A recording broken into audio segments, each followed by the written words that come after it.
Personally पूरे हिंदुस्तान में जबरदस्त बारिश हो रही है। हाँ। अच्छा देख लो, बारिश का मजा भी उम्र के हिसाब से, हालात के हिसाब से होता है। कैसे? जैसे नए नए शादीशुदा जोड़े हैं ना, वो तो खिड़की में खड़े हो जाते हाय हैं, हाय। बारिश हो रही टप टप टप टप, और वह डार्लिंग काश ये बारिश सारी उम्र होती रहे और यूं ही तुम मेरे सीने से लिपटी रहो।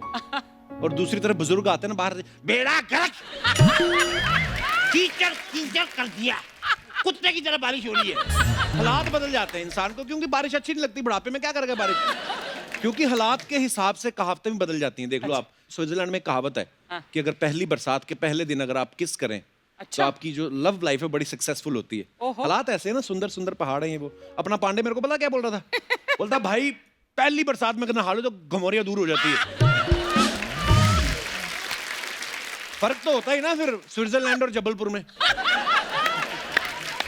बारिश में देखना हर इंसान कुछ ना कुछ ढूंढ रहा होता है। बच्चे तो कागज ढूंढ रहे होते हैं नाव बनाने में, है ना, तो बुजुर्ग लोग बेचारे जोड़ों के दर्द के लिए तेल ढूंढ रहे होते हैं। जवान लौंडे लपाड़े पिकने के लिए जगह ढूंढ रहे होते हैं, और जिनकी शादी को 10-15 साल, वो बेचारे कपड़े सुखाने के लिए जगह ढूंढ रहे होते हैं। अंदर डाल दे, रस्सी बांध, रस्सी बांध, रस्सी बांध। और छोटे शहर में तूफान भी आता है, गोलू की चड्डी उड़ गई, गोलू की चड्डी उड़ गई। वो बेचारे अपने, तो बरसात का हर एक बंदा अपने अपने हिसाब से मजा लेता है। अच्छा, जो कपल नई नई शादी के बाद बरसात का मजा ले रहा होता है, वही कपल 10 साल बाद 2 बच्चों के साथ ना बरसात का पानी निकाल रहा था। चल बेटा, हाँ चल चल चल चल। उसको यही लगता है कि जो पहली बरसात में हुआ था इन्वेस्टमेंट, वो फायदा हो गया, आज पानी निकालने के काम आ रहे बच्चे। अच्छा, समय के साथ परिवार का साइज बदला ना, तो छातों का साइज भी बदल गया। अच्छा। पहले के जमाने में कितने बड़े बड़े छाते होते हैं, आज अब तो अब भी लेके आती हैं वो काला वाला, जो पीछे ऐसे होता है, ऊपर से चोंच लगी होती है, लड़ाई भी कर सकते हो आप किसी के साथ। अच्छा, परिवार छोटे होते गए, छाते भी छोटे हो गए, और छाते भी ऐसे आ गए कि फोल्ड हो गया, पर्स में भी रख सकते हो। पर ऐसे छाते ना कभी बारिश में खुलते नहीं, कभी कभी और अटक जाते हैं, बंदा खींचता रहता है, झाड़ के खींचता नहीं, अटक ही जाते हैं। और कभी कभी तो हवा इतनी तेज चल जाती है कि छाता जिसको ऐसे होना चाहिए वो ऐसे हो जाता है, और कभी कभी तो वो पूरा ही टोपा ही उड़ जाता है उसका, वो खाली डंडी रह जाती है। आदमी ना फिर पानी गड्ढा देखने के लिए यूज करता है इसको, तो छाता तो उड़ गया। सही है। अच्छा, बरसात में जिनके पास तो कार होती है उनका ठीक है, क्योंकि घर से तैयार होके गए, जाके ऑफिस के बाहर निकलना है। जो बेचारे बसों ट्रेनों में जाते हैं उनकी बड़ी हालत खराब होती है। एक तो छाता यूं पकड़ा आता है, ऊपर से दोनों हाथ से पैंट, और ऐसे चल रहे होते हैं जैसे लैंडमाइन बिछी होती। इतना आगे नहीं देखते जितना पीछे देख के जाते कि गाड़ी तो नहीं आ रही, गाड़ी आ रही तो रेमो डिसूजा बन जाते हैं। छाता आगे करते तो पानी ना पड़ेगा ना। ऐसे लोग ना जब कोई छींटे उड़ा के जाए ना, तो गाड़ी वाले को तो गाली देते झट से, बाइक वाले को कभी नहीं देते, उनको पता है सुन लेगा, गाड़ी वाला तो सुनेगा नहीं।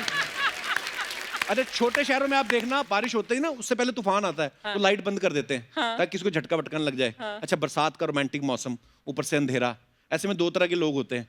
एक तो वो जो उसी समय दिया जला के रोशनी कर लेते हैं, कुछ होते हैं जो उस समय तो नहीं जलाते, लेकिन 9 महीने बाद उनके चिराग जलते हैं, तो अपने हिसाब से। अच्छा, सड़कें जाम हो जाती हैं बारिशों के मौसम में, तो ऐसे में क्या करता है कभी कभी आदमी, जिसकी नई नई शादी, वो तो पहुंच जाता है, तैर के पहुंच जाए जैसे, जिसके थोड़ा टाइम हो गया वो फिर बहाने लगाता है। अच्छा सुनो, बारिश बहुत ज्यादा हो रही है, मैं यहाँ पे कहीं बैठा हूँ, पानी उतर जाएगा तो मैं आता हूँ। वो जाके बाहर में बैठ जाता है। फिर जब घर पहुंचता है ना, रम की स्मेल आती है बीवी को, तब उसको पता चलता है पानी के साथ साथ रम उतार के आए। फिर बीवी उसके टकीले पे शॉट मारती है। फिल्मों में बारिश का अपना ही मजा आता है, कितना देखने का मजा आता है ना। हीरोइन तैयार होके आई है, हीरो तैयार होकर, गाने कैसे चल रहे हैं, अरे आज रपट जाए तो हमें ना उठाइयो, अरे हमें जो उठाइयो तो, अरे हमें जो उठाइयो तो खुद भी रपट जाइयो, आज रपट। तो ये उनको सूट करते हैं, क्योंकि हीरोइन ने मेकअप किया होता है वाटरप्रूफ, तो उसका जहां जहां लगा वहां वहां लगा रहता है। रियल लाइफ में इसके उल्ट होता है। अच्छा। रियल लाइफ में आप बीवी को बाहर लेके निकलो बारिश में, तो बीवी की आंखों का काजल गाल पे आ जाता है, गालों की लाली दांत पे आ जाती है। फिर आदमी कोई रोमांटिक नहीं होता है, सीधा बोलता है, सुनो मुंह धो के पकौड़े बना लो चलो। फिल्मों में अलग ही माहौल है। फिल्मों में बारिश में आदमी, हीरो भीग भीग के आता है ना, तो हीरोइन भी भीग जाती है, तो गले लग जाती है। रियल लाइफ में इंसान भीग के आता है ना, बीवी वैसे ही बैठी रहती है, पोछा लेके, अंदर नहीं घुसना, मैं पोछा मारूंगी टांगों पे, तुम्हें साफ करना पड़ेगा अगर अंदर आए तो। रियल लाइफ भी अलग है।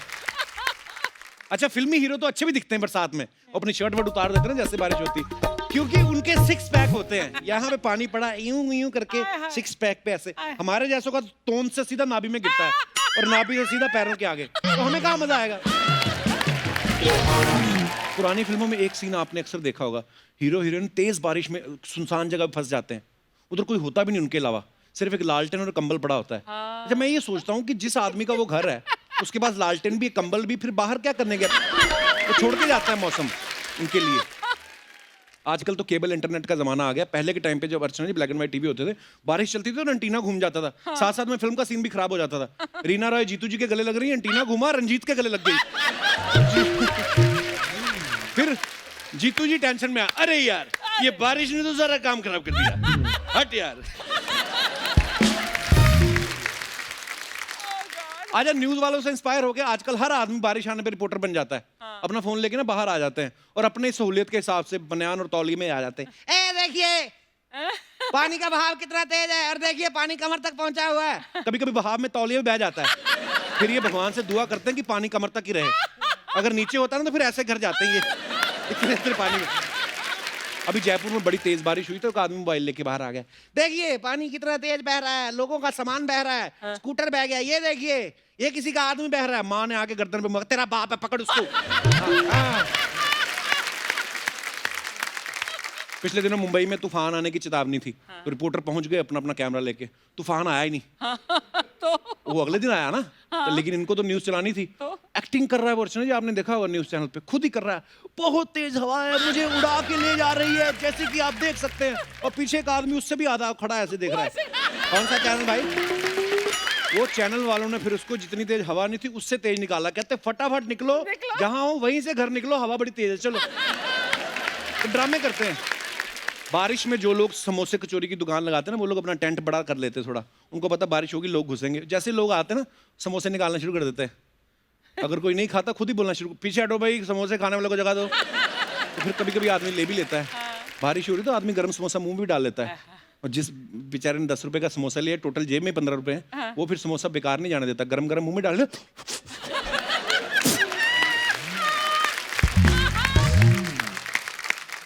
ऐसे जब ठंड तेज हो तो भुट्टे सेकने वाले भी आ जाते हैं। तो कई लोग मेरे जैसे होते हैं, खाना वाना कुछ नहीं होता, जाके हाथ सेकने के लिए उनकी सिगड़ी जो जलाई रहती है कोयले की, उसके पास खड़े रहते हैं।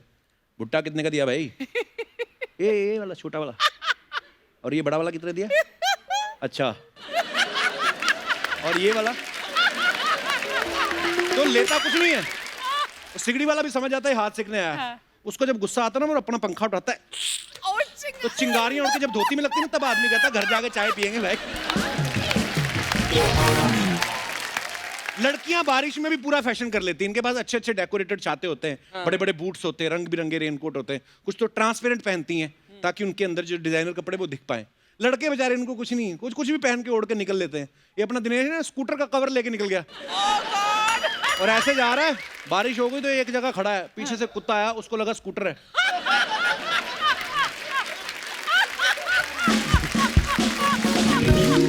फिर ये मूसलाधार से तो बच गया, कुत्ते की धार से नहीं बच पाया।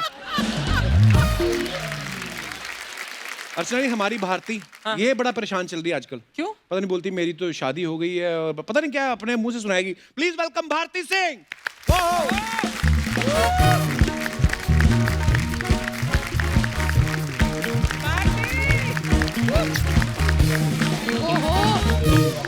इतनी ज्वेलरी पहनी के रास्ते में आते आते खुल जाती है। ओहो। तो ऊपर से डायमंड पहन लो तो टेंशन ही रहती है। वाह वाह, क्या अंदाज है।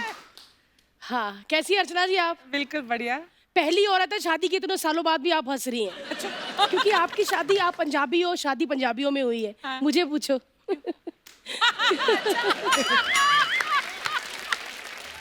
सच में, मतलब आप प्यार तो कर लेते हो लेकिन देखते नहीं हो लड़का क्या है, गुजराती मराठी क्या है। क्योंकि रिवाज अलग है, शादियां अलग है, व्रत अलग है। मतलब मेरा इतना दिमाग खराब हुआ कि मैं ऐसा तरस गई हूँ करने को। लेकिन एक बात है भाई, वापस घर ही जाना है। वो सास जमाल घोटा मिला देगी खाने में। बड़े प्यारे होते हैं, बड़े शांत होते हैं। आप कभी हमारे घर आ जाओ। अच्छा। सारे गुजराती मिलेंगे, साड़ियां पहन के ऐसे। केम छो? मजा आया। जय श्री कृष्णा। मिलके आपको लगेगा पता नहीं क्या, शायद कर्जा ही ना मांग ले इसके बाद। इतने प्यार से बात करते हैं। पंजाबी देख लो, ओ अर्चना कितना, मतलब इधर आ। जब तक जफ्फी डाल के रिब्स की 2-3 हड्डियां ना तोड़ लेना, पंजाबी को लगता ही नहीं मैं मिला हूं। और ऊपर से वाकई ये बड़े शांत गुजराती होते हैं। आप 15 गुजरातियों को एक कमरे में बंद कर दो। अच्छा। और म्यूजिक लगा दो, उधर ही गोल गोल नाची जाएंगे। पंजाबी इतने लाउड होते हैं, आपने देखा होगा बहुत कम लोग पैंट जीन्स में डांस करते हैं भंगड़ा, क्योंकि पैंटे तो ऐसे ऐसे करके फाड़ देते हैं ना पहले ही। हमेशा हमारे पंजाबी ना धोती में होते हैं। ओए! ओए! ओए! ओए!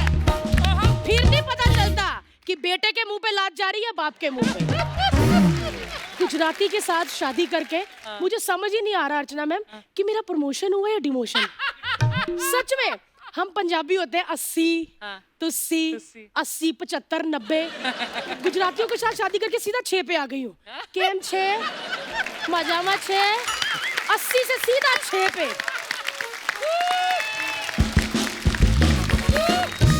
हनीमून पे गए, मैं भी पूरी फिल्मी बीवी। मैंने सोचा बूट स्कर्ट छोटे छोटे, मतलब पूरा काजोल बनूंगी, ठंडी ठंडी पर ये करूंगी। कुछ नहीं हुआ ऐसा। हर्ष की माँ ने 40 किलो लगेज लगता था, 35 किलो खाना दिया और 5 किलो कपड़े। आप मान नहीं सकते। और हर्ष जाने की खुशी में पासपोर्ट घर भूल आया, थेपले पे स्टैंप लगवा रहा था। मैंने बोला हर्ष पासपोर्ट किधर है? कहता भारती हमारी लाइफ में जितना जरूरी पासपोर्ट है उतना ही थेपला। पासपोर्ट के बिना तो हम ट्रैवल कर सकते हैं, लेकिन थेपले के बिना नहीं। जैसे फ्लाइट में बैठे टेक ऑफ हुआ, हर्ष ने अपना बैग खोला, उधर एयर होस्टेस ने अपनी ट्रॉली खोली। अच्छा। हर्ष के पास इतना सामान था, एयर होस्टेस आई कहती आई एम सॉरी सर मैं ट्रॉली रख रही हूँ, आपके पास ज्यादा वैरायटी आप भेज दीजिए।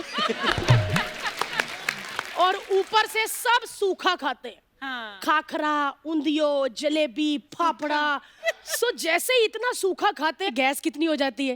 आप तो ट्रैवल करती रहती होंगी गुजरातियों के साथ आसपास। इतनी गैस होती सीट से 2 इंच ऊपर होते हैं ऐसे। अगली सीट वाले को लगता है कि हमें उठ के देख रहा है, पर वो गैस से उठा होता है। लेकिन पंजाबी भी कम नहीं है अर्चना मैम।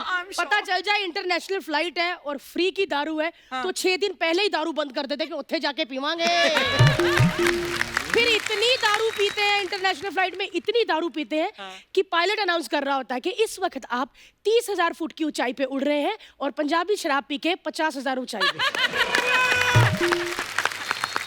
आप कभी गुजरातियों की रोटियां देख लो, आपको डाल के देंगे ना प्लेट में, आपको लगेगा ही नहीं। आपको लगेगा टिश्यू पेपर दिया प्लेट साफ करने के लिए। इतनी पतली रोटियां, इतनी पतली रोटियां। और हमारे पंजाबियों का पराठा देखो, 2 पराठे रखेंगे ना, आपको ऐसा लगेगा कंबल तय करके दिया हुआ प्लेट पे। शादी वाले दिन देख लो आप, गुजरातियों को बुलाओ, वो आराम से 1 मिनट में लेके आए, सैलड लाते हैं, पापड़ लाते हैं, जलेबी खाते हैं। लेकिन हम पंजाबियों में किसी मतलब पेशेंस है ही नहीं। प्लेट ऐसी भर लेते हैं ना, नान एक के ऊपर एक प्लेट से ऐसे लटक रहे होते हैं और लड्डू नान के ऊपर ऐसा रखा होता है। मैंने प्यार किया का लास्ट वाला सीन चल रहा होता है, लड्डू सलमान खान और ये नान भाग्यश्री। आजा आजा ऊपर आजा, आजा ऊपर खींच तो सही, अरे आ जाएगा तू। लेकिन एक बात है, खुश तो बहुत हूँ मैं गुजरातियों के साथ शादी करके। सीरियसली पंजाबी शो ऑफ बड़ा करते हैं। अब मैं भी देख लो पंजाबी हूँ, खाती हूँ पूरी चर्बी हूँ, ऐसी सामने हूँ। लोगों को लगता है हाँ खाते पीते घर की हूँ, चर्बी है। हर्ष देख लो मुझसे डबल खाता है, चर्बी जरा नहीं दिखती। मुझे लगता है इसमें भी धंधा सोचते हैं। इसने अपनी आधी चर्बी डिपॉजिट कराई होगी और 7% ब्याज ले रहा होगा। पंजाबी होते बड़े दिल लेके। आपने कपिल भाई देख लो, कोई भी लड़की आती है मैडम वहाँ पे से, पता भी है शादी हो गई, बच्चा है, फिर भी पंजाबी के साथ अगर कोई लड़की ऑटो शेयर कर ले, हाँ मेरी चाची वैसे वहीं पे रहती है, हाँ पूरा घर छोड़ के आएंगे, 15 मिनट वेट भी करेंगे, क्या पता आ जाए वापस। कोई नहीं, वापस छोड़ दूंगा। और गुजराती के साथ अगर ऑटो शेयर कर लो, वो लड़की को देखेगा नहीं, मीटर की तरफ ध्यान देखेगा। 5 11 12 13 बस बस मारो घर आएंगे, अपना अपना देखो। मुझे एक ही बात की तकलीफ है, मैं अच्छी खासी खाती पीती हट्टी कट्टी हूँ। हर्ष बहुत सुकड़ू है पता। जब भी मैं डॉक्टर के पास जाती हूँ ना दवाई लेने अपनी, डॉक्टर पेशेंस उसको समझ लेता है। लेकिन ये जो पतला सुकड़ा है ना, अंदर से शातिर बहुत है, बहुत चालाक है। अच्छा? हमने वो प्री वेडिंग शूट, मतलब मैंने वहाँ जहाँ वाइन बनती ना वहाँ किया। मैंने कहा हर्ष वो वाला करने, टाइटैनिक वाला पोज। वो मेरे पीछे था, मैंने दोनों ने हमने ऐसे किया। जब फोटो आई इतनी बेइज्जती हुई ना अर्चना मैम कि मैंने पोस्ट भी नहीं की, पता लगा ही नहीं, हर्ष पीछे दिखा ही नहीं, ऐसे लगा 2 गर्दन वाली औरत है।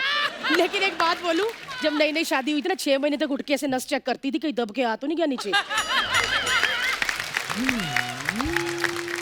लेकिन एक बात बोलूं, मुझे बड़ा प्यार करता है और मैं भी बहुत प्यार करती हूँ। और मुझे लगता है कि अगर एक गुजराती भारत चला रहा है तो दूसरा गुजराती भारती चला रहा है। जोरदार तालियां भारती के लिए। अर्चना जी आप भी कुछ कर लो। एक बार फिर से जोरदार तालियां भारती के लिए। अर्चना जी बॉलीवुड की एक खासियत है, क्या? सबसे बड़ी खासियत है इसके गाने। हर चीज पे गाना होता है। जैसे हॉलीवुड में हर चीज में किस होती ना उनका है। तो वैसे हमारे गाना डाल देते हैं। हाँ। इंग्लिश फिल्मों में बच्चा पैदा होता है तो माँ उठाती है ओ माय बेबी। हमारे यहाँ पे बच्चा होता है ना माय।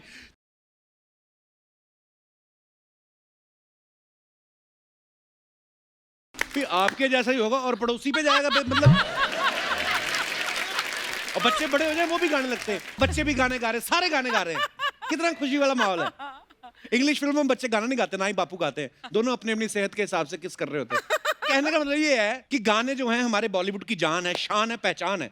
और बॉलीवुड में आज के दौर में जिन गीतकारों ने अपनी धूम मचाई हुई है, आज उनको हमने यहाँ पे आमंत्रित किया है। तो प्लीज आप सबकी जोरदार तालियों के बीच में स्वागत करना चाहूंगा very talented Swanand Kirkire, Amitabh Bhattacharya and Manoj Muntashir. जोरदार तालियां।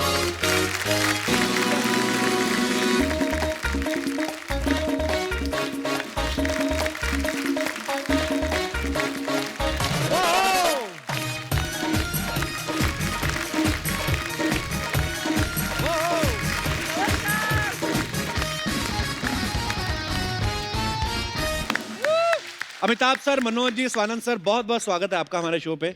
आप तीनों ने धूम मचा रखी है। मतलब कमाल कमाल के गाने लिखे हैं और इन गानों के लिए इनको मतलब बहुत सारे अवार्ड्स भी मिल चुके हैं। अच्छा, आप जब अवार्ड वगैरह मिलते हैं आपको, तब आप उस समय आपके दिमाग में आता है कि यार अब बस कपिल शर्मा शो में जाने का मौका मिलता है? तो सर हम अपनी प्रमोशन खुद करते रहते हैं। हमारी तो कोई करता नहीं, तो ऐसे मस्ती मजाक करते रहते हैं। बड़े प्यारे लग रहे हैं सर आप तीनों।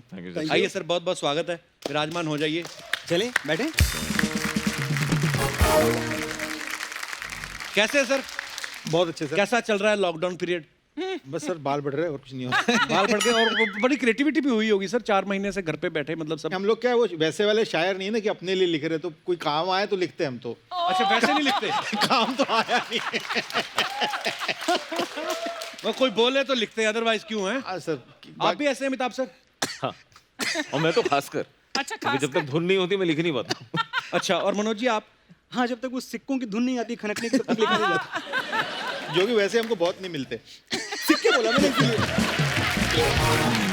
जोक सपाट, लेकिन जितने कमाल का टैलेंट है आप तीनों का। स्वानंद सर से अगर मैं बात शुरू करूं तो इनको लगे रहो मुन्ना भाई के लिए कि जो गीत था बंदे में था दम, और 3 इडियट में बड़ा खूबसूरत गीत था बहती हवा सा था, उसके लिए नेशनल अवार्ड मिला सर। बहुत बहुत thank you Mubarak. Thank you.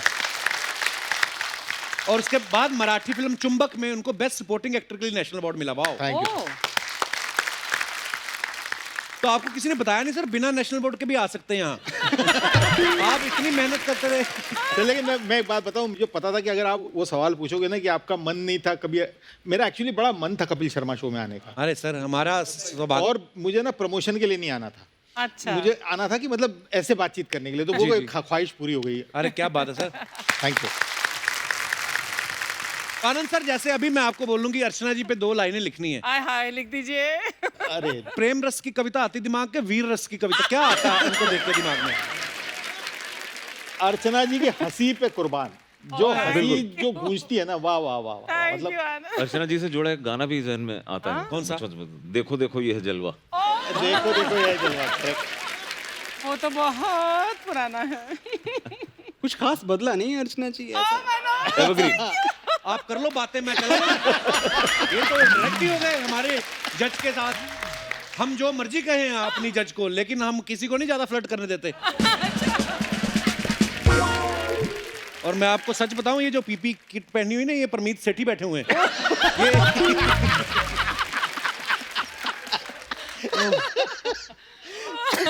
अच्छा, अमिताभ सर का नाम कितना खूबसूरत है ना, अमिताभ भट्टाचार्य। लेकिन ये पहले गाने जो उन्होंने लिखे किसी और नाम से लिखे। अच्छा, तो ऐसा क्यों करते थे? आपको डर था कि अगर सही ना लिखेगे तो बच्चन साहब डांटेंगे और अगर ज्यादा सही लिखेगे तो रॉयल्टी मांगेंगे? एक्चुअली मेरा पूरा इरादा कुछ और था, मैं बनने आया था सिंगर। आपकी आवाज बड़ी अच्छी है, आप तो आरजे भी बन सकते थे। बन तो सकता था। मेरी सुबह सुबह ऐसी होती है सर।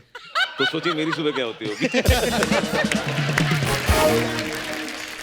अच्छा, बच्चन साहब का जिक्र हुआ है तो मैं मनोज भाई का एक किस्सा आपको बताना चाहूंगा कि जब पहली बार केबीसी में गए तो खुशी के मारे इनका रोना निकल आया। रियली? और ऐसा होता है कभी कभी, जब आपको कोई सपना पूरा होता है तो आपके आंसू निकल आते हैं, लेकिन आज आपने नहीं रोना।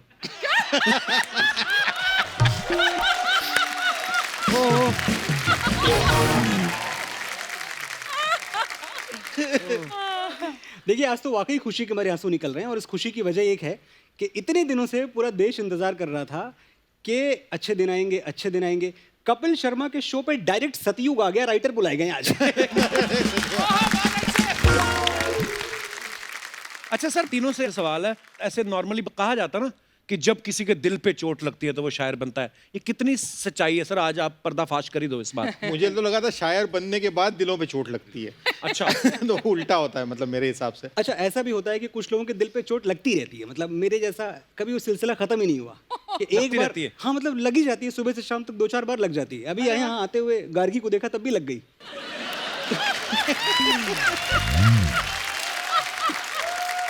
पर एक बात सही है कि वो सारे जो लॉजिक्स हैं वो झूठ हैं कि इश्क जिंदगी में एक ही बार होता है। बिल्कुल। ये तो झूठ है, मेरा हर शनिवार होता है।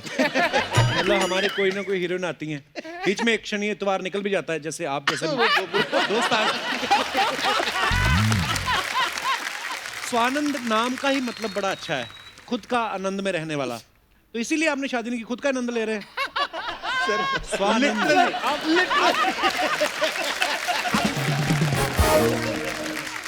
लॉकडाउन में तो बहुत ही ज्यादा।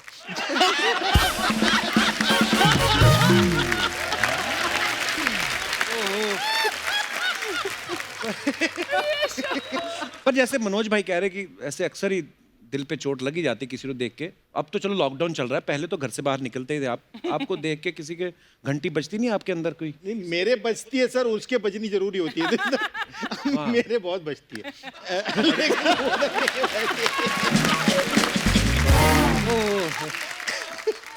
पर नहीं, शायर लोग बड़े चालाक होते हैं। इनकी अगर तो एक बीवी हो या गर्लफ्रेंड हो होती है, एक और भी होती है इनकी बंदी। हाँ, आज बता ही दो सर। एक बात मैं कहूँगा, एक बहुत बड़े कवि थे, मैं नाम नहीं लूँगा, वो मुझे मिलते थे और एक बात कहते थे जो मैं आज पूरी दुनिया के सामने हम तीनों की तरफ से बोल सकता हूँ। जी। वो कहते थे, अर्चना जी, कि बोलता हो, चित्र हो, संभव नहीं है। Pictures can not talk. हाँ। बोलता हो, चित्र हो, संभव नहीं है। कवि हो, सचरित्र हो, संभव नहीं है। ये तो फिर वही होता है ना, चोर की दाढ़ी में तिनका। मैंने तो कहा था एक और बंदी, यानी तुकबंदी। अच्छा। तो मेरा तो इशारा उस तरफ था, तो आपने राज खोल दी। अब अमिताभ सर, आपको देख के लगता है आप जैसे ना सोनी टीवी में सीईओ होंगे। है मतलब, है ना? या किसी बड़े बैंक में कोई फाइनेंस प्लानिंग करते होंगे आप। सडनली मतलब पर्सनैलिटी ऐसी है। तो अमिताभ सर, मैं आपसे भी ये सवाल जो स्वानंद सर से मैंने पूछा कि मुखड़े तो आप इतने अच्छे लिखते हैं गानों के, कोई मुखड़ा आपको अभी तक क्यों नहीं जचा? सर वो मुखड़े बहुत जचे, लेकिन उनके साथ कुछ ना कुछ दुखड़ा जुड़ा हुआ था, तो वो बड़ा नहीं। आपकी लव मैरिज हुई मनोज भाई के? हाँ, एक बार मैरिज होते होते रह गई, फिर मैंने लव किया ताकि मैरिज कर पाऊँ। कॉम्प्लिकेटेड है मामला। अच्छा, वो किसी और लड़की से थी? हाँ, पहली बार शादी होते होते इसलिए रह गई क्योंकि शादी के और कार्ड छप चुके थे। 13 मई, मुझे आज तक तारीख याद है, 13 मई 1997 ओह। ये डेट थी शादी की।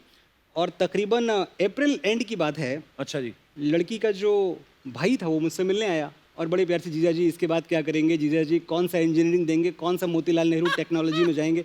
मैंने कहा भाई मैं लिरिसिस्ट बनूंगा। बोले ये क्या होता है? मैंने कहा गाने लिखते हैं। हाँ वो ठीक है, लिखते रहिएगा, पर काम क्या करेंगे? हाँ। मैंने कहा देखो दोस्त, झूठ नहीं बोलूंगा मैं, पूरी जिंदगी मुझे सिर्फ गाने लिखने हैं। वो वापस गया, इतनी इज्जत हो गई उसके मन में मेरे लिए कि उसने शादी तोड़ दी जाके। बहन को घर बैठा दिया, बोला इसके साथ शादी नहीं कर सकते, दुनिया में किसी के साथ भी कर लो। और 2-3 महीने गुजर चुके थे हमारी कोर्टशिप टाइप के पीरियड को, तो बड़ा इश्क भी हो गया था। लेकिन अब ये आपके सामने दुविधा है कि या तो आप लिखना चुन लो और या शादी चुन लो। तो हमने लिखना चुन लिया। पर क्या बात, लिखना शुरू किया और कमाल का लिख रहे हैं। वाह। मनोज जी के अगर आप गाने सुनो ना, बड़े कमाल कमाल के हैं। जैसे मैं फिर भी तुमको चाहूंगा, वजह तुम हो, तुम मेरे हो, तुम बिन दिल में हो तुम।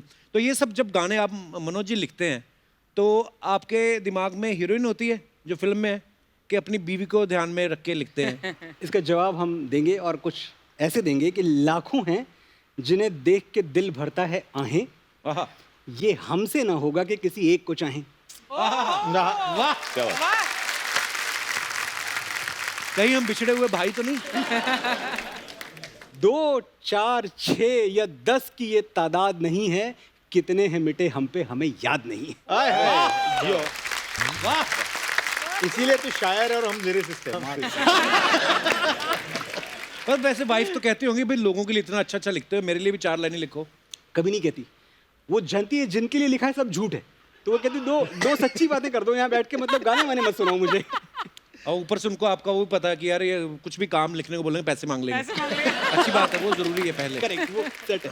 स्वानंद सर के बारे में आप सब जानते हैं, लिरिक्स तो लिखते ही हैं, गाना भी गाते हैं, म्यूजिक कंपोजर भी हैं, स्क्रिप्ट भी लिखते हैं, इनकी बुक्स भी छपी हुई हैं, टीवी में आपने एड्स में, वेब सीरीज में, शॉर्ट फिल्मों में भी देखा होगा, और कई जगह डबिंग में आपने इनकी आवाज भी सुनी होगी। तो सर एक काम पे विश्वास नहीं है आपको? सर आपका मन है कि जहां से आ रहा है आने दो पैसा? सर मैं सच बताऊं, एक काम जो करने आया था वो छोड़ के सारे काम कर डाले। कौन सा? मेरे को फिल्म बनानी थी, डायरेक्ट करने आया था। मैं आया ही यहाँ पे इस शहर में ये सोच के आया था कि मैं फिल्म डायरेक्ट करूंगा। अच्छा जी। मैं सुधीर मिश्रा को असिस्ट करने लगा था, लेकिन वो पता नहीं क्या तो चक्कर चला कि बाकी सारे काम होते गए, मेरी फिल्म कोई नहीं बनाता। ऐसा होता है बहुत बार ना, जो आप करने आते हो। जैसे अर्चना जी पहलवान बनने आई थी तो एक्ट्रेस बन गई। तो सर अभी आपके लिखे हुए गाने मतलब माशाल्लाह कमाल के गाने हैं, तो आपको कभी लोग बुलाते हैं कि यार कवि सम्मेलन में भी आई है और अपनी कोई ऐसे ही कविता जो फिल्म के लिए ना लिखी हो, कभी आपको बुलाते हैं? बुलाते भी हैं, तो एक बात क्लियर रहती है कि भाई ये जो बड़े बड़े जो लोग बैठे हुए हैं ये सब कवि हैं और आप ग्लैमर हो। अच्छा। तो इससे ज़्यादा वैल्यू आपकी नहीं है। आप पिक्चर में गाने वाने लिखते हो, ठीक है यार, मतलब क्या है सिनेमा में गाने, दीवाना मस्ताना परवाना। मैं इंदौर से हूँ। तो राहत साहब का एक इंदौर में जश्न राहत हो रहा था, हाँ, उसमें पता है। मुझे बुला लिया गया था। और मेरे एक इस तरफ कुमार विश्वास, राहत साहब और जावेद अख्तर साहब, इनके बीच में मेरा नंबर। वाह। और ऐसा हूट हुआ हूं ना, जिसका काम उसी को सो है ना। मैं स्टेज पे ऐसा हूट किया, इंदौर के लोगों ने बैठिया बैठिया बिठा दिया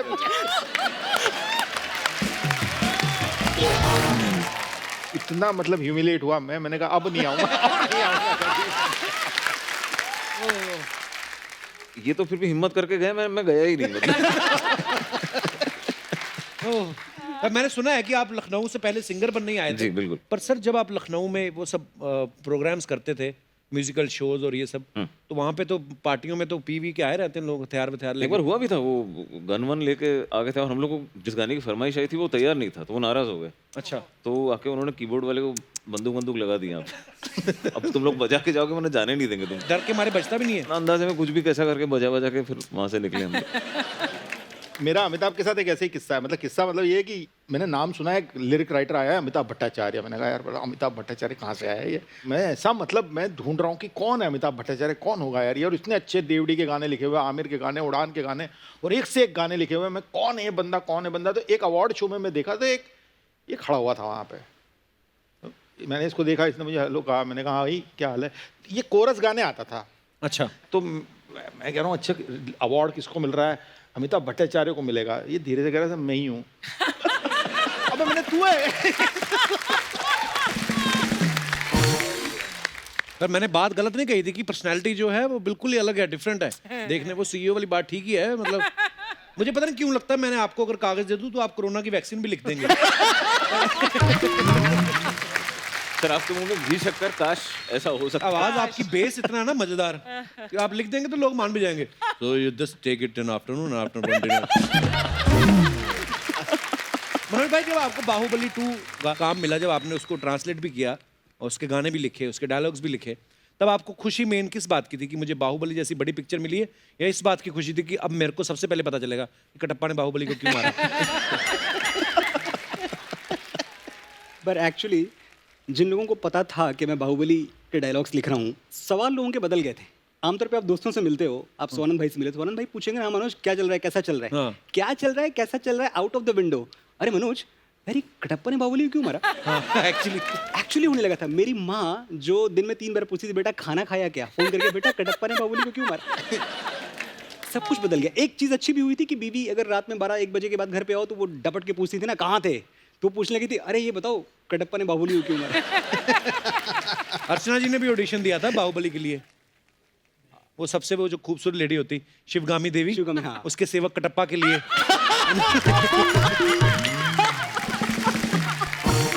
अर्चना जी आपको पता है JL50 आ चुकी है?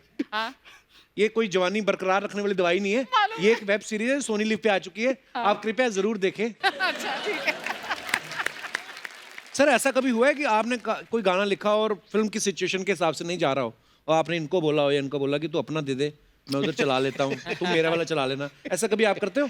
ऐसा नहीं होता, लेकिन कभी कभी ये जरूर होता है कि इसके लिए कोई और लफ्ज हो तो बताओ। और इन लोगों की भलमनसाहत ये भी है कि ये लोग अपने गाने मुझे गाने को दिए इन लोगों ने। अच्छा। खासकर अमिताभ ने और वरुण ग्रोवर ने। ये रिस्क रहती है कि लोग ये कहते हैं कि वाह साहब क्या लिखा है ना। मोंटारे के बारे में होता मुझे ही बहुत अक्सर लोग बोलते हैं कि स्वानंद साहब क्या लिखा है आपने। मैंने कहा नहीं, मैंने नहीं लिखा, वो अमिताभ ने लिखा हुआ है। लेकिन जिस गाने की बात कर रहे हैं मोंटारे, ये लुटेरा फिल्म का गाना है। तो जब ये गाना अमित त्रिवेदी और हमने बनाया था तो सुनते ही आया था कि इनकी वॉइस में वो दैट एक स्पिरिचुअल जो एक फीलिंग चाहिए थी गाने में। तो इनको हमने इन्फॉर्म किया, he came to the studio and 2 line गाते ही लगा कि हो गया गाना, मतलब he is the right voice for the song. मेरे गाने में मेरी आवाज में जो स्पिरिचुअल फीलिंग है ना, जरा इससे बड़ी इंसल्ट नहीं हो सकती लाइफ में।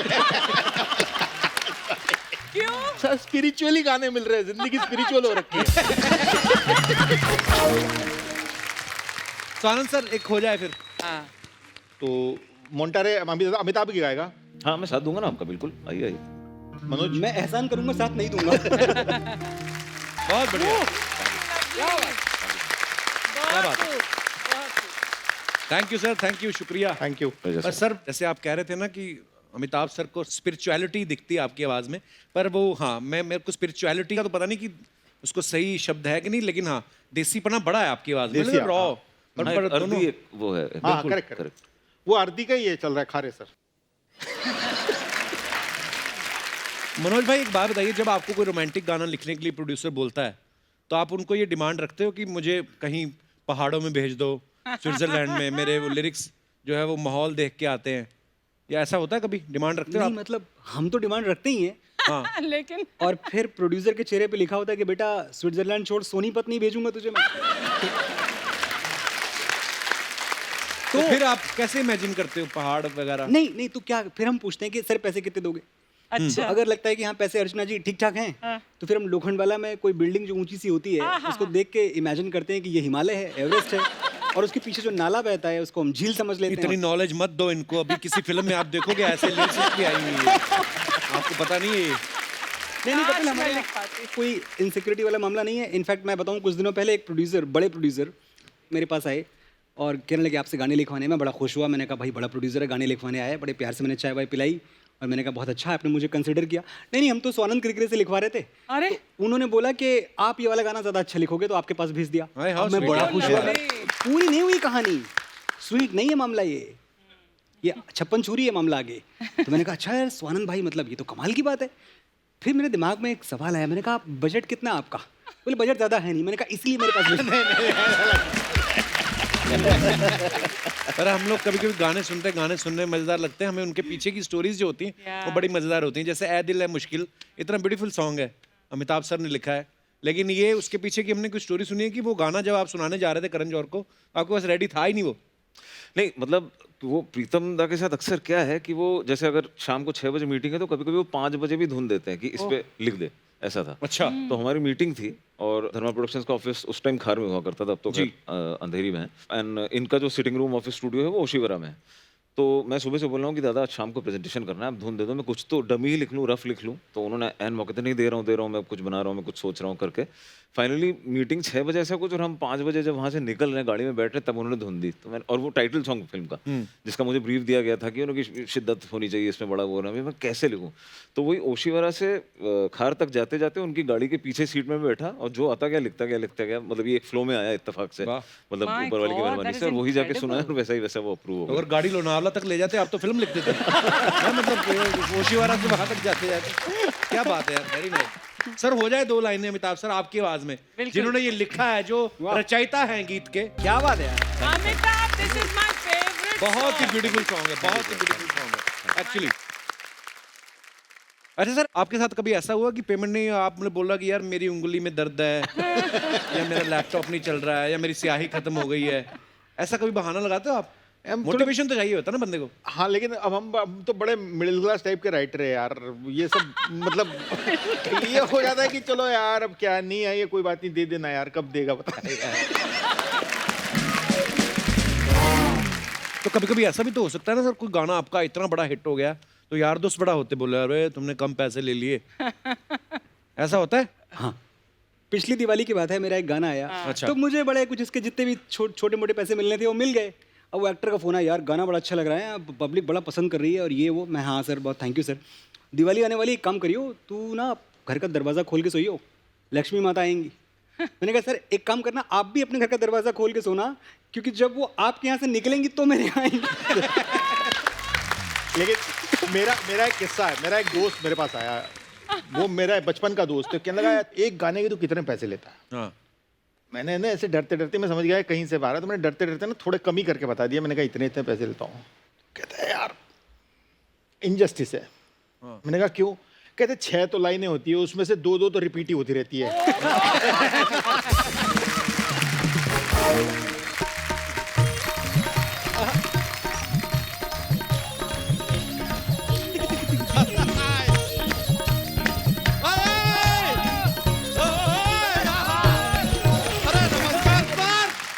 अरे यार पूरे कलरफुल शो में आप ब्लैक एंड व्हाइट कैसे रह गई यार?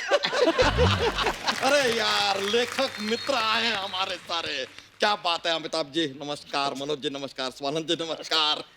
अरे यार आप लोगों के हृदय पुलकित हो गया, मजा आ गया यार। समझ में नहीं आ रहा बात शुरू कहाँ से करें। मुंह से शुरू कर ले आज। वाह, ये तो ज्ञान की जोत आपने जलाई है ना। वाह वाह वाह वाह वाह वाह वाह, मजा आ गया कप्पू शर्मा, आपने बता दिया, वरना हम तो पता नहीं कहाँ से शुरू करने वाले थे। अच्छी बातें करते हैं यार। अमिताभ जी से शुरू करते हैं, क्योंकि ये जहाँ खड़ा होता है लाइन वहीं से शुरू होती है। वो अमिताभ बच्चन थोड़ी है, अमिताभ भट्टाचार्य हैं। तो एक ही बात है यार, ये जहाँ लिखते हैं लाइन भी तो वहीं से शुरू होती है। इतने मोटे दिमाग में इतनी बारीक बात आई कैसे? वाह। वैसे आप लोग you can call me Santa Claus, because हम गिफ्ट के बिना कभी नहीं आते हैं। I got gift for all of you. लीजिए यार, तो अमिताभ भट्टाचार्य, ये लीजिए आपके लिए खट्टा अचार। स्वानंद जी यार आपके लिए हम चिप्स लाए हैं वैसे, लेकिन क्या है कि जरा बारिश का मौसम चल रहा है ना, इसके लिए इतने कुरकुरे नहीं रहे, थोड़े से किरकिरे। लेकिन आप खाइए, आपको स्वानंद आएगा। अरे मनोज जी ऐसा मत सोचिए, आपके लिए नहीं लाए हैं। ऑफ कोर्स ये लीजिए आपके लिए हम लाए हैं पेन और पेपर। उनके लिए पेपर पेन क्यों? अच्छा, नहीं यार, ये लोग जब तक खाएंगे 3-4 गाने लिख दो यार, अपना काम चालू रखो, रुको मत, चालू रहो। Very bright. सर आपको वैसे बताएं तो हम बहुत ही प्रसिद्ध इंसान हैं, देश विदेश में हमारे चर्चे हैं, लेकिन फिर भी कप्पू शर्मा एक फॉर्मल इंट्रोडक्शन तो बनता है, प्लीज दीजिए। जी जी बिल्कुल। ये जो दिल्ली में धौला कुआं है ना, उनका छोटा भाई चौड़ा कुआं है।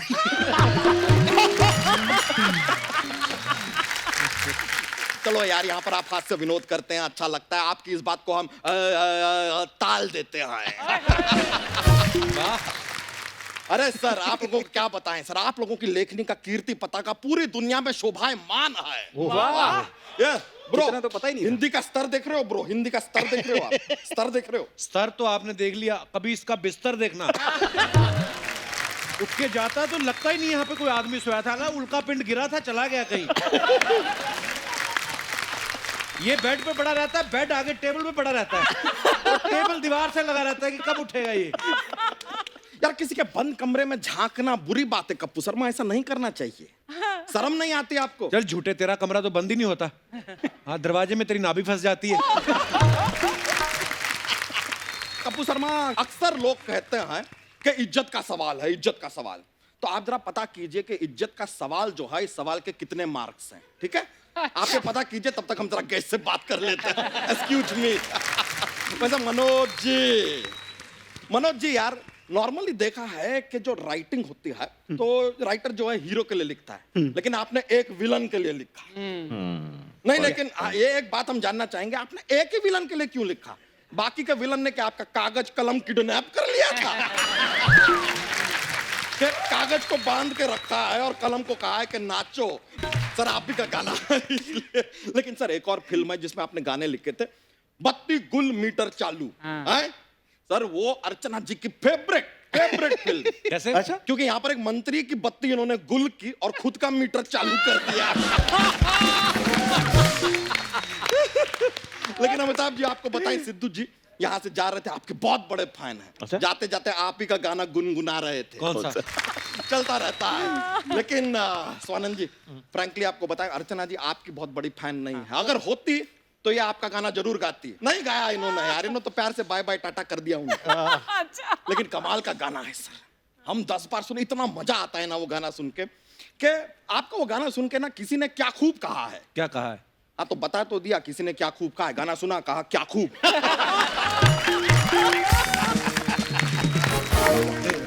वैसे मनोज सर, ऐसा देखते हैं कि लोग मिट्टी से घर बनाते हैं, आपने मिट्टी से गाना बनाया, लेकिन उसके बाद उस गाने से घर भी बना ही लिया। अंदर की खबर है आपको? खबर तो है सर, लेकिन सही बात बताएं सर, अगर आप डायरेक्ट मिट्टी से घर बना लेते तो बीच में गाना ना बनता, और गाना ना बनता तो हमारे दिल को बड़ी ठेस पहुंचती, क्योंकि क्या गाना है, क्या गाना है सर। आपने मिट्टी से गाना बनाया, अब आप लिट्टी से गाना बनाइए। चोखा हम लेके आएंगे, लिट्टी चोखा का सेशन होगा, यहाँ बैठ के खाएंगे। सर आपके अमेठी में चलता है ना लिट्टी चोखा? तो चलता है। अबे लिट्टी चोखा तो बिहार में चलता है। कपूर शर्मा, आप पंजाब से यहाँ आके इतना चलता है, ये मड से आके यहाँ पे इतना चलता है, ये बिना म्यूजिक के बैंड चलता ही चलता है। तो बिहार का लिट्टी चोखा क्यों नहीं चलेगा भाई, अमेठी में चलेगा। बिल्कुल चलेगा। वैसे अमिताभ जी, आपसे एक बात पूछना था, क्या आपको दिल से कोई प्रॉब्लम है क्या? क्यों ऐसे क्यों पूछ रहा है? क्यों? क्योंकि हर जगह पहले बदतमीज दिल, अच्छा ऐ दिल है मुश्किल, दिल उल्लू का पट्टा। मतलब आपने दिल पे जितना लिखा है उतना गजनी के आमिर खान ने अपने पूरे शरीर पे नहीं लिखा है, पता है आपको? दिल दिल दिल। लेकिन सर हम आपसे काफी इंस्पायर्ड हैं, आपसे इंस्पायर होकर हमने बियर पीना शुरू किया। क्या? हाँ, सेहत के लिए अच्छा होता है ना। अबे बियर सेहत के लिए हानिकारक होता है। नहीं नहीं, इन्होंने कहा बापू सेहत के लिए हानिकारक है। अब आप कह रहे हैं बियर सेहत के लिए हानिकारक है। व्हाट इज गोइंग ऑन यार, आई एम कंफ्यूज्ड। यार खैर छोड़िए, बियर का बात हुआ है सर, मौसम इतना अच्छा है तो आप लोग ऐसा लिटिल लिटिल लगाते तो होंगे ना? क्यों? अरे खुद मीटर में आएंगे, उसके बाद ही तो गाने को मीटर में लाएंगे यार। मनोज जी, आप शादीशुदा है ना, साथ में आप राइटर भी हैं। हाँ। लेकिन ये तो एक्चुअली ऑब्वियस सा बात है काफी, एक बार आदमी की शादी हो जाए ना फिर वो राइटर बन ही जाता है। क्यों? क्योंकि शादी के बाद बोलने का मौका मिलता कहाँ है, सब लिखना ही पड़ता है। सॉरी यार, I am coming late, sorry, रास्ते में ट्रैफिक था, सॉरी, गलती फिर से नहीं होगी, सॉरी, लिखो लिखो लिखो लिखो लिखो, है कि नहीं? सही पकड़े। वैसे सर आप लोग लिखते हैं ना, हम भी लिखते हैं, अच्छा लेकर आए हैं, आपको सुनाएंगे। I hope you appreciate. Totally. अच्छा तो भी कर Go देना for सर, it. कर देना है सर थोड़ा। ये आप ए, क्या हैं? अरे हम लिख के लाए थे, ये क्या है, कौन कुतर गया हमारे पन्नों को यार, ये पूरा खा गए। ऐसे क्या हमने लिखा था सर, सच में अच्छा सा लिख के लाए थे, कुतर गई। ये जरूर जरूर उसी चूहे का कारनामा है सर, एक चूहा हमको हमारे घर पे बहुत तंग कर रहा है। अबे चूहे, हिम्मत है तो यहाँ आना, घर में घुसा बैठा है चूहे। महेंद्र मिट्टी माउस बलि की जय हो। जय हो। ये आलू रखा था तूने, हाँ? मैं खाऊंगा और तू मुझे पकड़ लेगा। हट। इसके पराठे बना जाके। महेंद्र मिट्टी माउस बलि को कोई भी पिंजरा नहीं कैद कर सकता। हाय हाय। ए, तुम्हारा हिम्मत कैसे हुआ यार हमारी पंक्तियों को कुतरने का? ए! तेरे इतने घटिया लिरिक्स है ना कि घटिया लिरिक्स लिखने वालों के हम कागज नहीं कुतरते, कुतरते हैं उनका गला। लेकिन यार ये मोटे का तो गला ही नहीं है। ऐसे कायदे में रहिए, बिना बिना बात के आपका बिल भर देंगे। हाँ तो भर के तो देख, तेरी धोती ऐसी जगह से कुतरूंगा ना कि धोते हुए पता चलेगा कि धोती है ही नहीं। समझा? बड़ा आया। एनीवे मेरे गेस्ट लोग से hi sir, hi. Hello sir. Hi. नहीं आप इंसान हैं, आप कौन से भैया? मैं चुहा हूँ। Hi hi hi hi. Big fan. आपने सर बर्फी पे गाने लिखे थे ना? नहीं। वो बर्फी मैंने खा ली थी सर गलती से। 3 दिन तक गाने रिलीज होते रहे, मैं बता नहीं सकता हूँ आपको।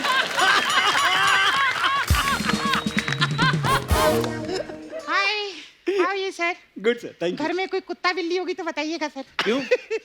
अरे यहाँ पर जब पैकअप हो जाता है ना, उसके बाद मैं इंटरव्यू करता हूँ जानवरों का। अच्छा।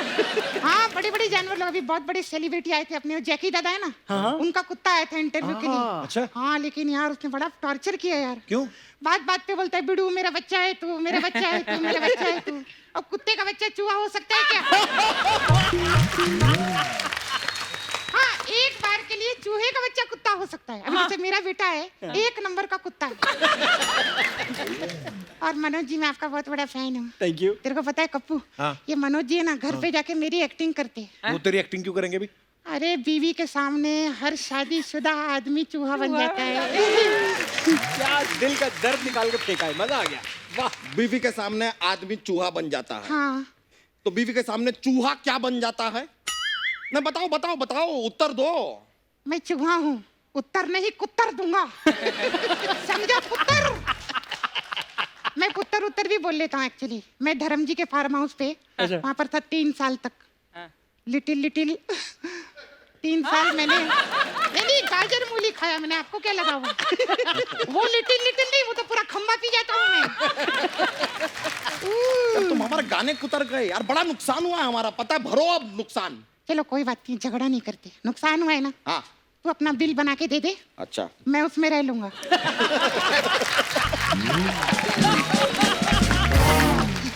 सर आपको मालूम है मैंने इसकी किताब क्यों कुतरी? क्यों? आप लोग मुखड़ा लिखते हो ना, इसने दुखड़ा लिख दिया था। हाँ, अपनी बातें लिखी थी, उसमें लिखा था वो मेरी भैंस कम दूध देती है और मेरे बच्चे ज्यादा सुसु करते हैं, ऐसा सब लिखा था तो इसमें। क्या लिखे कि भैंस ज्यादा सुसु करती है, बच्चे कम दूध देते हैं, ये लिखे? अरे जो सिचुएशन है उसके ऊपर लिखेगा ना राइटर। अच्छा, सिचुएशन पे होता है क्या हाँ, ऐसा? और क्या? अच्छा सर, मेरे को जानने का था। ये तो बैठ के पूछ लो। हाँ हाँ, क्यों नहीं। अच्छा सर, आप लोग बहुत दर्द भरे गाने लिखते हो ना, मेरा भी दर्द है सर। मुझे ना बाल तोड़ हो गया, उस पे गाना लिखो ना, मेरे को बहुत दर्द होता है। ओए, वो क्यों लिखेंगे ऐसे गाने? क्योंकि उनको लिखने का शौक है, इसलिए लिखेंगे। सर इसको ना गाने का बहुत शौक है, हाँ। इसका गाना लिख दो ना। और वो जो पीछे है ना दिनेश, उसको बजाने का शौक है, उसका बजाना लिख दो ना। और ये मोटे को खाने का बहुत शौक है, इसका खाना लिख दो ना। एक मंत्री का यहाँ पे आना भी लिख दो सर, और यहाँ से किसी का जाना भी लिख दो सर। क्या बोलता है रे मोटे? अब आपने डिसीजन ले लिया है तो ठीक है यार, क्या कह सकते हैं, बस इतना ही कहेंगे, ठोको ताली।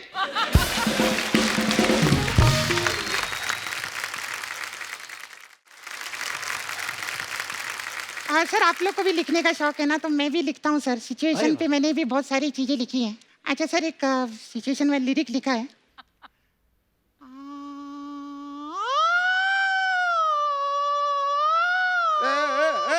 ये कौन सी सिचुएशन है? अरे चूहे की पूंछ दरवाजे में आ गई है ना। तो लिरिक्स में क्या निकलेगा? आ ही निकलेगा ना सर। तो चूहापना बंद कीजिए, हमारा गाना जो आपने कुतराया ना पूरा सब लिख के वापस दीजिए हमको। नहीं दूंगा तो क्या कर लेगा? क्या कर लेगा? ज्यादा से ज्यादा फाटी मारेगा ना तू। मैं भी मूली कुतर के आया हूँ, समझा? बात करता है मूली की औलाद। मैं मूली की औलाद नहीं, राजा मूली की औलाद हूँ। महेंद्र मिट्टी माउस बली। ज्यादा बोले ना तो बिल्ली पीछे छोड़ देंगे तुम्हारे। मैं डर गया। अबे बिल्ली को तो मैं खुद छोड़ के आया हूँ सर। बहुत सारे बिल्ली चूहों को मैं घर पे छोड़ रहा हूँ। अच्छा? हाँ, मैं चूहों का सोनू सूद हूँ। तेरे को भी छोड़ूं गेंडे। बहुत हुआ। इस मिट्टी माउस को मिट्टी में ना मिला दिया ना तो हमारा नाम भी बच्चा यादव नहीं। आई बात समझ में? नहीं। अरे अरे अरे नहीं रो मत, चलो ठीक है कोई नहीं। मैं तो हंस रहा हूँ।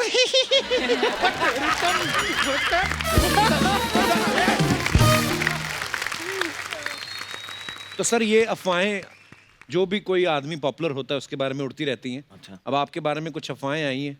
मनोज जी, आपके बारे में एक अफवाह है कि सोनू, सुनिधि, नेहा कक्कर इन सब ने करियर की शुरुआत जो है माता की चौकी से की थी।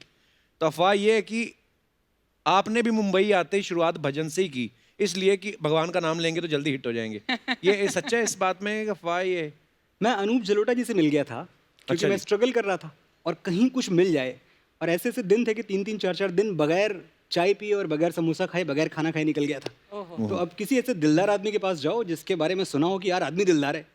तो अनूप जी के बड़े चर्चे सुन रखे थे, हम चले गए। तो मैंने कहा, नीचे से फ़ोन ऑन किया, बुला लिया मुझे ऊपर। आइए, हाँ आइए आइए बैठिए। अब मैं एकदम गज़ल के शेर अपनी मैं यही लिखता था, सोच के तैयार था कि बढ़िया कोई एकदम दकीक उर्दू वाली खां साहब एपिग्लॉटिस वाला कुछ सुना दूंगा। तो मैंने कहा कैसा कीजिए, कुछ भजन वजन आप लिखते हैं वो सुनाइए, क्योंकि हम तो बस भजन ही गा रहे हैं आजकल। मैंने कहा भजन मैं बहुत लिखता हूँ अनुज जी, मैं भजन ही लिखता रहता हूँ दिन रात। अच्छा, तो मैंने कहा एक काम कीजिए, आप चाय मंगाइए, तब तक मैं पेपर पे लिखता हूँ ताकि आप बढ़िया कंपोज वम्पोज कर पाएँ। वहीं बैठे बैठे जो दिमाग में आया, मैंने कहा कुछ एक पन्ना भरे, और ये कमबख्त उनका नौकर चाय 5 मिनट में ले आया, मेरा भजन आधा हुआ था। लिख के मैंने उनको दिया, निहायत वाहियात लिखा था, पर ये बात कहनी पड़ेगी उन्होंने आधा पढ़ा और 3000 का चेक बना के मुझे 3000 रुपये दिए। मैंने कहा या तो इन्होंने ठीक से पढ़ा नहीं है कि मैंने लिखा क्या है। मैंने ये लिया है चेक, और इसके पहले कि अपना माइंड बदले वो मैं भागा हूँ सरपट।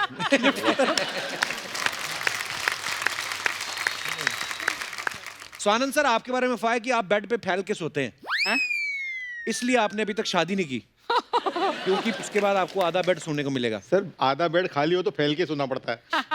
तो उल्टा भी तो देखो आप उसको। ओ मनोज, सुना है कि आपकी शादी के पहले बहुत सारी गर्लफ्रेंड्स थी, तो किसी को पता ना चले, एक दूसरी को तीसरी के बारे में ना पता चले, इसलिए आपने उनके नंबर ऐसे रखे थे, मुखड़ा 1 अंतरा 2 और लिरिक्स 3 ऐसे। ये अफवाह है कि सच है? सच सच है। वाह। मतलब एक बात आप सोचो कि मैं ये बात इतने बड़े चैनल पे, इतने बड़े शो में क्यों डिनाई करूंगा कि इतनी लड़कियां मुझ पे मरती थी। बेवकूफ हूं मैं।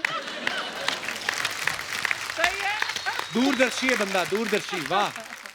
अमिताभ सर, एक अफवाह है कि छिछोरे में प्रोड्यूसर ने एक गाना आपसे इसलिए गवाया क्योंकि उनको लगता था कि आपसे बड़ा छिछोरा कोई और नहीं। मैंने छिछोरे में तो नहीं गाया मैंने। और तो ये भी छिछोरा ही जिसने अफवाह लिखी, कौन है बे?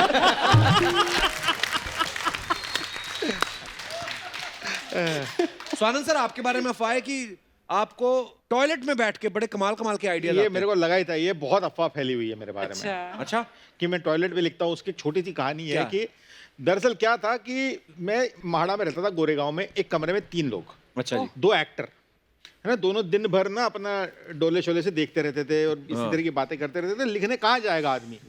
मुझे गाना लिख के स्ट्रगल के दिनों में तो मैं टॉयलेट में सरक लेता था धीरे से, और वहां बैठ के लिख के। अच्छा, और बताइए कौन आदमी है जिसको टॉयलेट में आइडिया नहीं आते दुनिया में, कौन है? और ये अफवाह तब बनी जब हम एकलव्य लिख रहे थे उमेद भवन जयपुर में। तो ये लोग डिस्कशन कर रहे होते थे, गाना लिखना होता था, तो मैं चला जाता था अंदर। अंदर टेबल कुर्सी भी होती थी सर, मेरे माड़ा के कमरे से बड़ा तो था वो टॉयलेट जो था वो उमेद भवन का, है ना, पर्दे अर्दे लगे हुए ऐसे, तो माहौल सा बना होता था वहाँ, टेबल कुर्सी सब लगा हुआ बढ़िया। उसमें बाथरूम करने वाली कोई बात ही नहीं थी, तो मैं आराम से वहाँ बैठ के लिखता था। और वो शांतनु मोहित्रा ने वो पकड़ लिया और उसने बात बोलनी शुरू कर दी कि ये टॉयलेट में लिखता है, टॉयलेट में लिखता है। लोग हंसने लगे। मैंने कहा ऐसा टॉयलेट ले, जिंदगी भर वहीं बैठा रहूं, बाहर ना हो। हाँ, कल को आप जाएं कहीं तो प्रीतम दा जैसे बोले, अरे आप ये गाना है, ये सिचुएशन है और ये टॉयलेट, जाइए और लिख के ले आइए। मनोज भाई, आपके बारे में एक और अफवाह है कि आप अर्चना जी की वैनिटी में बड़ा टाइम बैठे रहते थे। मनोज, हम पकड़े गए है ना? पकड़े गए ना, देखिए। क्या है ये अफवाह, हम जानना चाहते हैं। हम एक डांस रियलिटी शो कर रहे थे बहुत सालों पहले की तो बात इन्होंने है। आपके स्टेप्स लिखे थे? नहीं, स्क्रिप्ट लिखी। मैं एंकर थी, पर परमीत भी होते थे वैनिटी वैन में। एग्जैक्टली। अच्छा, यही बात मुझे बहुत खटकती थी।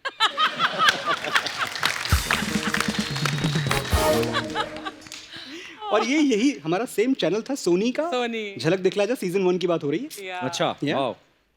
तो इसी के साथ ये अफवाहें खत्म होती हैं। बहुत बहुत धन्यवाद सच्चाई से जवाब देने के लिए। सर, आप जैसे मल्टी टैलेंटेड हैं, हमारे जो दर्शक हैं इस समय तो आ नहीं पाते शो पे, बिकॉज अभी अलाउड नहीं है और सेफ्टी की वजह से, लेकिन बहुत सारे लोग हैं जो हमारे साथ ऑनलाइन जुड़ते हैं, तो वो भी बड़े टैलेंटेड। मैं चाहता हूँ कि आपकी मुलाकात करवाई जाए। बिल्कुल तो सर, इजाजत है सर? बिल्कुल सर। जी, तो आइए देखते हैं सबसे पहले हमारे साथ कौन से कॉलर जुड़ रहे हैं। मैं यहाँ आ जाता हूँ। हेलो। Hello sir. प्रिय दर्शन जी, नमस्कार। नमस्कार कपिल सर। जय जगन्नाथ। जय जगन्नाथ, जय जगन्नाथ। कैसे हैं सर आप? बहुत बढ़िया सर, आप कैसे हैं सर? बहुत बढ़िया, एकदम मजे में। कहाँ, उड़ीसा से बोल रहे हैं आप? जी सर, उड़ीसा से हूँ। क्या बात है, बड़ी खूबसूरत जगह से बोल रहे हैं सर। आज हमारे साथ मेहमान मौजूद है यहाँ पे। स्वानंद किरकिरे साहब हैं, मनोज मुंतशिर जी हैं, अमिताभ भट्टाचार्य जी हैं, और हमने सुना है सर आपको भी शौक है कुछ लिखने का। लेकिन पेन नहीं है आपके पास। अरे सॉरी, लिखने का शौक है लेकिन लिख नहीं पाते, सुना है। क्यों? लिख नहीं पाता हूँ सर। तो फिर शौक किस बात का हुआ? तो जिद हो गई ना फिर। धुन बड़ी कमाल की बनाता हूँ सर। शेड हो गए। तो आप वैसे बाय प्रोफेशन क्या करते हैं प्रियदर्शन जी? मैं जर्नलिस्ट सर। तो सर क्या जर्नलिस्ट मतलब किसी न्यूज़पेपर के लिए काम करते हैं या न्यूज़ चैनल के लिए? न्यूज एंकर जैसे काम करता हूँ सर। अच्छा, न्यूज़ एंकर हैं आप? जी सर। अरे वाह। तो सर कुछ हो जाए आपकी, जो भी आपने लिखा है। सर मैं लिखता तो कोशिश करता हूँ, लेकिन मुझसे बोली जो है ना वो लिखी नहीं जाती। लेकिन सर क्या है, मैं गाने का जो धुन है ना वो बड़ी कमाल की बनाता हूँ। अरे वाह, क्या बात। गाने की धुन बना लेते हैं, अच्छा। जी सर। गाना लिख नहीं पाते? नहीं लिख पाता सर। तो धुन किसकी बनाते हैं फिर? धुन सर वो क्या होता है सर, मैं बैठे बैठे मुंह से धुन बना लेता हूँ। अच्छा, मुंह से? अच्छा, वो भी मुंह से बना लेते हैं? जी सर। वाह, कुछ धुन सुनाइए प्रियदर्शन जी। पेम्पेरे पेम्पे पेम्पे पेम्पेरे पेम्पे पेम्पे पेम्पेरे पेम्पे पेम्पेरे पेम्पे पेम्पेरे पेम्पे पेम्पे। सर इसमें कोई गाना बन सकता है क्या? बॉलीवुड आ जाओ, बॉलीवुड। अरे ये तो तुमने लिखा भी अच्छा है, पेपर पे पे पे बहुत अच्छा लिखा है, मुझे वर्ड्स भी अच्छे लगे। ये जो पेपर पे पे पे इतना दर्द भरी कंपोजिशन कैसे आई आपके दिमाग में? सर बैठ के मतलब हो जाता है, दोस्त लोगों के साथ जब बैठता हूँ सर धुन आ जाती है अपने आप। कभी कभी होता है पेट भी अपसेट होता है तो ऐसी कंपोजिशन बनती है। एक और हो जाए सर कुछ।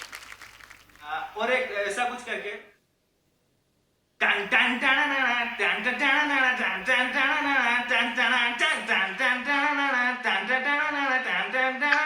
टन टन। किसी लिरिसिस्ट की जान लोगे आप। पर नहीं सर, ये बनाते रहना चाहिए, पता है? ये मतलब ये भगवान सबको नहीं देता है, सिर्फ आप ही को दी है उसने। और शादी नहीं हुई अभी आपकी प्रियदर्शन जी? नहीं सर, अभी शादी नहीं हुई। हाँ, तभी पे पे बना रहे हो अभी। वाइफ आएगी ना, सबसे पहले आपका यही इंस्ट्रूमेंट फाड़ेगी वो। पर प्रियदर्शन जी ऑल द बेस्ट सर, लगे रहिए, ये शौक का है, हमेशा इसको कभी मरने नहीं देना। बहुत बहुत धन्यवाद हमारे साथ जुड़े रहने के लिए। थैंक यू प्रियदर्शन जी, शुक्रिया। और हमारे साथ और मेहमान हैं। नमस्कार जी। जी नमस्ते कपिल सर। परिवार है। नमस्ते जी, बहुत बहुत स्वागत है आपका। आप पहले अपना परिचय देंगे, आपके साथ कौन कौन है और कहाँ से बोल रहे हैं? जी मैं कोलकाता से हूँ, मेरा नाम कृष्ण भट्टाचार्य जी है और मैं एक टीचर हूँ और ये मेरी मम्मी है। नमस्कार और ये सर मेरे पड़ोसी में रहते हैं, एक भैया है। पड़ोसी हैं? ये भी आए हैं।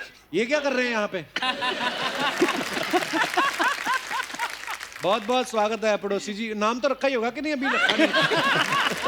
पड़ोसी सर आपसे मिलना था तो सर हम आ गए। अरे थैंक यू सर, आपके शुक्रिया। बहुत बड़े फैन हैं सर। अब हमें क्या पता, हमें मिलने आए हो कि पड़ोस में आने का बहाना ढूंढते हो आप। श्रेयासी, आपके बारे में जो इन्फॉर्मेशन मिली, हमें पता चला कि आपकी हॉबीज में सिंगिंग भी है और लिरिक्स भी लिखने की कोशिश करती हैं आप। यहाँ पे तो महान हस्तियाँ बैठी हुई हैं सर सारी, तो मुंबई के। अभी तो मैं थोड़ी सी कोशिश करती हूँ और एक दो लाइनें सर है मैं जो लिखी हूँ। कुछ सुनाइए श्रेयासी, आपने जो भी लिखा हो। दिल में आस लिए बैठे हैं, ख्वाबों को सजाए बैठे हैं, आज आसमां में चांद आया है पर खुद को छुपाए बैठे हैं। वाह वाह। नाइस। उड़े सनम सनम साथ जन्म जन्म, संग रहना है तेरे, चले पवन पवन हुई मगन मगन, वाह। पिया आ जाना घर मेरे। वाह, तो थोड़ी सी कोशिश की है वेरी वेरी गुड श्रेयासी, आप बहुत अच्छा करती। सर। मेरी मम्मी कुछ कहना चाहती है बहुत देर से। जी जी, मतलब। Please please. जी मैम। सर हम आपके शो बहुत प्यारा लगते हैं। Thank you ma'am. आप बहुत अच्छी आप बहुत अच्छी बात करते हैं। शुक्रिया। अनायरा के लिए मेरे बहुत शुभकामनाएं, आशीर्वाद रहते हैं। How sweet, thank you ma'am, thank you, बहुत बहुत धन्यवाद आपका। Very sweet. शुक्रिया। अभी तो मैम यहाँ पे बिकॉज कोविड की वजह से ऑडियंस नहीं आ पाती है, लेकिन जब सब माहौल ठीक हो जाएगा, ईश्वर करे जल्दी हो, तो आप जरूर हमारे शो पे आइएगा, हमें अच्छा लगेगा आपसे मिलके। और सर आप कोलकाता जरूर आइएगा प्लीज। जरूर, ये मुझे बताना जब ये भाई साहब शहर से बाहर गए होंगे ना। थैंक यू श्रेयासी, बहुत अच्छा लगा। Thank you thank you. Next Kapil भाई। राहुल, कहाँ से बोल रहे हैं आप? भाजी मैं सैन फ्रांसिस्को कैलिफोर्निया से बोल रहा हूँ। ओह वाह, come on man, international fan, come on. Welcome. क्या करते हैं राहुल आप? भाई मैं म्यूजिशियन हूँ, कंपोजर हूँ और साथ में रोटी पाली चलाने के लिए मैं कंस्ट्रक्शन का काम भी करता हूँ। कंस्ट्रक्शन कंपनी है मेरी एक। रोटी पानी चलाने के लिए कंस्ट्रक्शन का काम करते हैं, तो म्यूजिक से कुछ नहीं आता?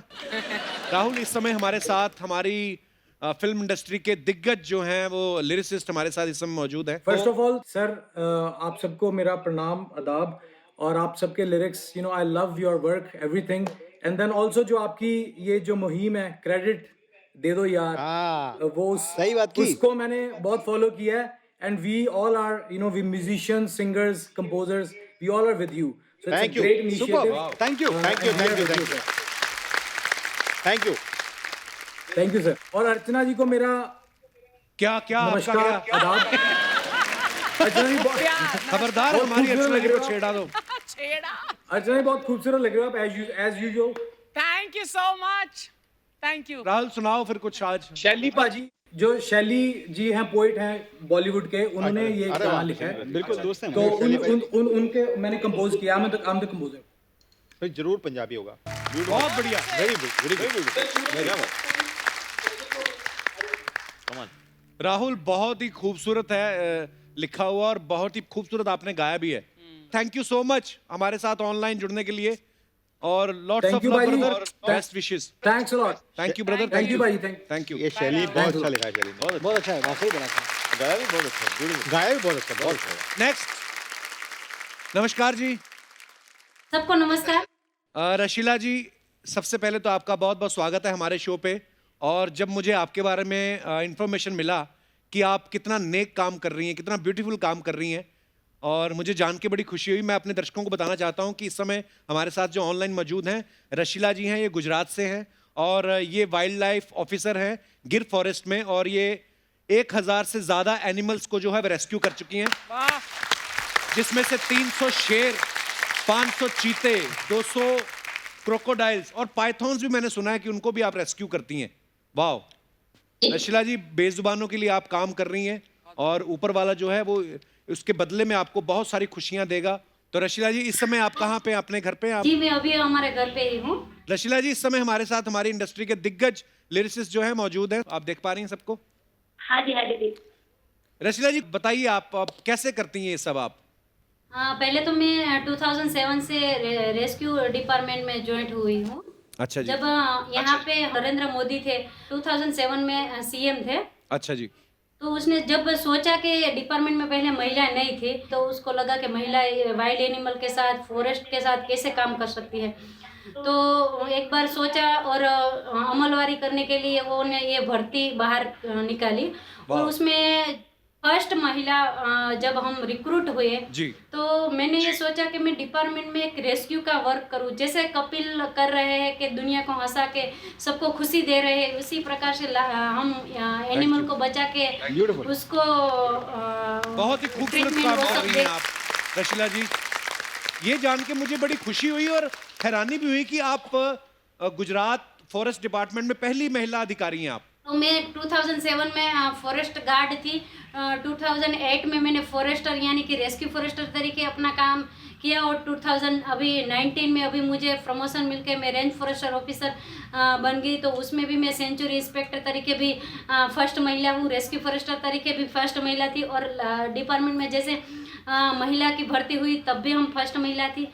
तो इस तरह से मुझे भी बहुत खुशी हुई कि इतना सारा एनिमल को हमने बचाया और उसका ये सब हमें मिला। जैसे ये पीछे वाले आप देख रहे हैं वो सब हमें एनिमल का ट्रीटमेंट और उसके सारवार की वजह से मुझे अवार्ड सब मिला है। बहुत मुबारक हो आपको। Thank you Rashila ji, God bless you.